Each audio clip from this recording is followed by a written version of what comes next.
Λέγεται Κυνηγός και Θύραμα. Είναι το project που δούλεψαν οι σπουδαστές του τμήματος αυτοματισμού του ΤΕΙ Πειραιά αυτό το εξάμηνο. Στην προκειμένη περίπτωση, ο καθηγητής με το αυτοσχέδιο αυτοκινητάκι του είναι το θύραμα και οι σπουδαστές βρήκαν τρόπο να το κυνηγήσουν. Οι σπουδαστές λοιπόν από την αρχή του εξαμήνου έχουν στα χέρια τους αυτή εδώ την πολυχρηστική πλατφόρμα, ρομποτική πλατφόρμα, η οποία έχει σχεδιαστεί και κατασκευαστεί από τους εκπαιδευτικούς του εργαστηρίου. Υπάρχει ένα προπορευόμενο αμαξάκι τέτοιο, ένα ρομποτικό όχημα προπορευόμενο και οι φοιτητές πρέπει να κατασκευάσουν το δικό τους, το οποίο θα πρέπει να το προσεγγίσει και εν τέλει να το ακουμπήσει, δεδομένου ότι το θύραμα είναι τηλεκατευθυνόμενο από εμάς.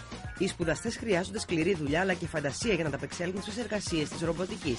Με τη βοήθεια και την καθοδήγηση των καθηγητών τους, φέρνουν σε πέρας διάφορες εργασίες που μπορούν να βρουν εφαρμογή στη ζωή. Οι τεχνολογίες που χρησιμοποιούν τα παιδιά είναι οι ίδιες τεχνολογίες που χρησιμοποιούνται και σε μεγαλύτερη κλίμακα. Για παράδειγμα, αυτόματο παρκάρισμα.